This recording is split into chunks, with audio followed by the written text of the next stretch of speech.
વલસાડ જિલ્લામાં મેઘનો તાંડવ જોવા મળ્યો છે। મેઘરાજાએ વલસાડ જિલ્લાને ધંગોળ્યું છે। ભારે વરસાદના કારણે વલસાડના કાંઠા વિસ્તારમાં તારાજીના દ્રશ્યો સામે આવ્યા છે।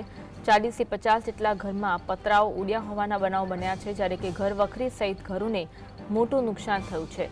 દરિયા કિનારે લાંગરેલી બોટોને પણ નુકસાન થયું છે। 7 થી 8 જેટલી બોટોમાં નુકસાનના સમાચાર સામે આવી રહ્યા છે। 70 થી 80 હજારની બોટનું નુકસાન થયું છે।